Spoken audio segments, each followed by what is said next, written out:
ಇವತ್ತು ಬೆಂಗಳೂರಿನಲ್ಲಿ ನಡೆಯಲಿದೆ ಪಿಎಸ್ಐ ಮರು ಪರೀಕ್ಷೆ. ಕರ್ನಾಟಕ ಪರೀಕ್ಷಾ ಪ್ರಾಧಿಕಾರದಿಂದ ಎಕ್ಸಾಮ್ಗೆ ಸಕಲ ಸಿದ್ಧತೆಯನ್ನ ಮಾಡಿಕೊಳ್ಳಲಾಗಿದೆ.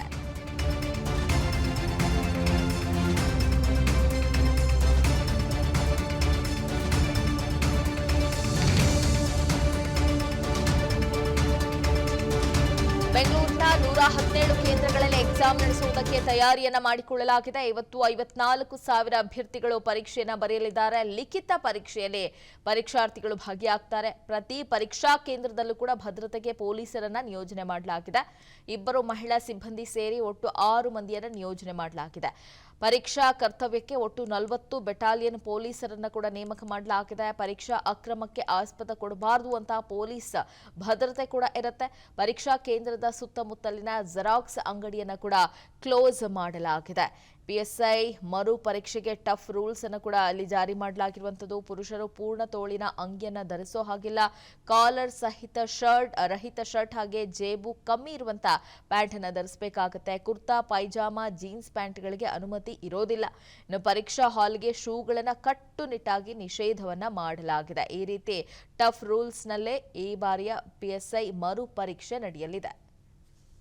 ಇದರ ಬಗ್ಗೆ ಮತ್ತಷ್ಟು ಡೀಟೇಲ್ಸ್ ಕೊಡ್ತಾರೆ ನಮ್ಮ ಪ್ರತಿನಿಧಿ ಎಸ್ಕೆ ಮಂಜುನಾಥ್. ಈಗ ಪಿಎಸ್ಐ ಹಗರಣ ನಮ್ಮೆಲ್ರಿಗೂ ಕೂಡ ಗೊತ್ತಿದೆ. ಸಾಕಷ್ಟು ಜನ ಪರೀಕ್ಷಾರ್ಥಿಗಳು ಇದರಿಂದ ವಂಚಿತರಾಗಿದ್ರು. ಈಗ ಮರು ಪರೀಕ್ಷೆ ನಡೀತಾ ಇದೆ. ಅದರ ಜೊತೆಗೆ ಟಫ್ ರೂಲ್ಸ್ ಅನ್ನ ಕೂಡ ಇಲ್ಲಿ ಮಾಡಲಾಗಿರುವಂತದ್ದು.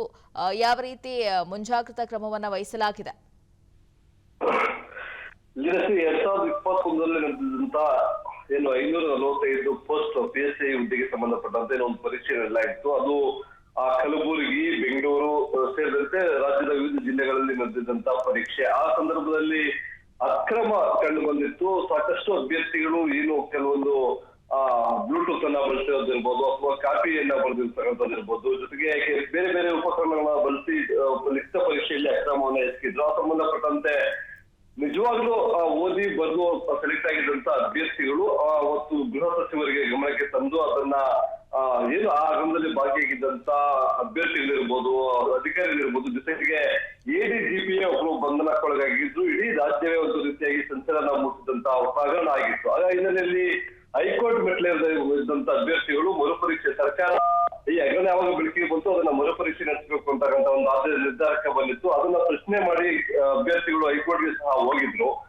ಕಳೆದ ನವೆಂಬರ್ 10ನೇ ತಾರೀಕು ಹೈಕೋರ್ಟ್ ಒಂದು ಆದೇಶವನ್ನ ಹಾಕುತ್ತೆ. ಸರ್ಕಾರದ ನಿರ್ಧಾರ ಏನಿತ್ತು ಮರುಪರೀಕ್ಷೆಯ ನಿರ್ಧಾರ, ಅದನ್ನಕ್ಕೆ ಗ್ರೀನ್ ಸಿಗ್ನಲ್ ಕೊಟ್ಟು ಆದಷ್ಟು ಬೇಗ ಮರುಪರೀಕ್ಷೆಯನ್ನ ನಡೆಸಬೇಕು, ಜೊತೆಗೆ ಸ್ವತಂತ್ರ ಸಂಸ್ಥೆಯಿಂದ ಈ ಪರೀಕ್ಷೆಯನ್ನ ನಡೆಸಬೇಕು ಅಂತಕ್ಕಂಥ ಆದೇಶವನ್ನ ಸಹ ಕೊಟ್ಟಿದ್ರು. ಆ ಹಿನ್ನೆಲೆಯಲ್ಲಿ ಇವತ್ತು ಬೆಂಗಳೂರಿನ 117 ಕೇಂದ್ರಗಳಲ್ಲಿ ಪಿಎಸ್ಐ ಲಿಖಿತ ಪರೀಕ್ಷೆ ನಡೀತಾ ಇರ್ತಕ್ಕಂಥದ್ದು. ಈ ಒಂದು ಪರೀಕ್ಷೆಯಲ್ಲಿ 54,000 ಜನ ಅಭ್ಯರ್ಥಿಗಳು ಇವತ್ತಿನ ಲಿಖಿತ ಪರೀಕ್ಷೆಯಲ್ಲಿ ಭಾಗಿಯಾಗಿದ್ದಾರೆ. ಈ ಬಾರಿ ಯಾವುದೇ ಅಕ್ರಮಗಳಿಗೆ ಅವಕಾಶ ಕೊಡಬಹುದು ಅನ್ನೋ ನಿಟ್ಟಿನಲ್ಲಿ 117 ಕೇಂದ್ರಗಳ ಸುತ್ತ ಸಿಸಿ ಕ್ಯಾಮೆರಾಗಳಿರ್ಬೋದು, ಜೊತೆಗೆ 200 ಮೀಟರ್ ದೂರದಲ್ಲಿ ನಿಷೇಧಾಜ್ಞೆ ಜಾರಿಯಾಗಿದೆ. ಯಾರು ಸಹ ಗುಂಪಾಗಿ ಕಟ್ಟು ನಿಂತ್ಕೋಬಹುದು. ಜೊತೆಗೆ ಅಕ್ಕಪಕ್ಕ ಇರ್ತಕ್ಕಂಥ ಜೆರಾಕ್ಸ್ ಅಂಗಡಿಗಳ ಕ್ಲೋಸ್ಗೂ ಸಹ ಈಗ ಪೊಲೀಸರು ಒಂದು ಆದೇಶವನ್ನ ಹೊರಡಿಸಿರ್ತಕ್ಕಂಥ. ಅದ್ರ ಜೊತೆಗೆ ಪೊಲೀಸರ ಭದ್ರತೆ ಅನ್ನೋದಾದ್ರೆ 40 ತುಕಡಿಗಳನ್ನ, ಬೆಟಾಲಿಯನ್ ಅನ್ನ ಇವತ್ತಿನ ಬೆಂಗಳೂರಿನಾದ್ಯಂತ 117 ಕೇಂದ್ರಗಳಲ್ಲಿ ಏನ್ ಪರೀಕ್ಷೆ ನಡೀತಾ ಇದೆ ಅಲ್ಲಿ ಒಂದು ಬಂದೋಬಸ್ತಾಗಿ ಕೈಗೊಳ್ಳಲಾಗಿದೆ. ಮುಂದೆ ಪರೀಕ್ಷೆ ಬರೆಯೋದಕ್ಕೆ ಕೆಇಎ ಕೆಲವೊಂದು ರೂಲ್ಸ್ ಗಳನ್ನ ಜಾರಿಗೆ ತಂದಿರ್ತಕ್ಕಂಥದ್ದು. ಆ ರೂಲ್ಸ್ ಗಳ ಅನ್ವಯ ಅಭ್ಯರ್ಥಿಗಳು ಹೋಗಿ ಪರೀಕ್ಷೆಯನ್ನ ಬರೀಬೇಕಾಗುತ್ತೆ. Leelashree, thank you Manjunath. ಅನುಕ್ಷಣದ ಸುದ್ದಿಗಳಿಗಾಗಿ ವಿಸ್ತಾರ ನ್ಯೂಸ್ ಯೂಟ್ಯೂಬ್ ಚಾನೆಲ್ ಸಬ್ಸ್ಕ್ರೈಬ್ ಮಾಡಿ. ಹೊಸ ಸುದ್ದಿಗಳ ನೋಟಿಫಿಕೇಶನ್ಗಾಗಿ ಬೆಲ್ ಐಕಾನ್ ಕ್ಲಿಕ್ ಮಾಡಿ. ಲೇಟೆಸ್ಟ್ ಅಪ್ಡೇಟ್ಸ್ಗಾಗಿ www.vistaranews.com ವೆಬ್ಸೈಟ್ಗೆ ವಿಸಿಟ್ ಮಾಡಿ. ಅಂಗೈಯಲ್ಲೇ ಜಗತ್ತಿನ ಸುದ್ದಿ ತಿಳಿಯಲು ವಿಸ್ತಾರ ನ್ಯೂಸ್ ಕನ್ನಡ ಆಪ್ ಡೌನ್ಲೋಡ್ ಮಾಡಿ.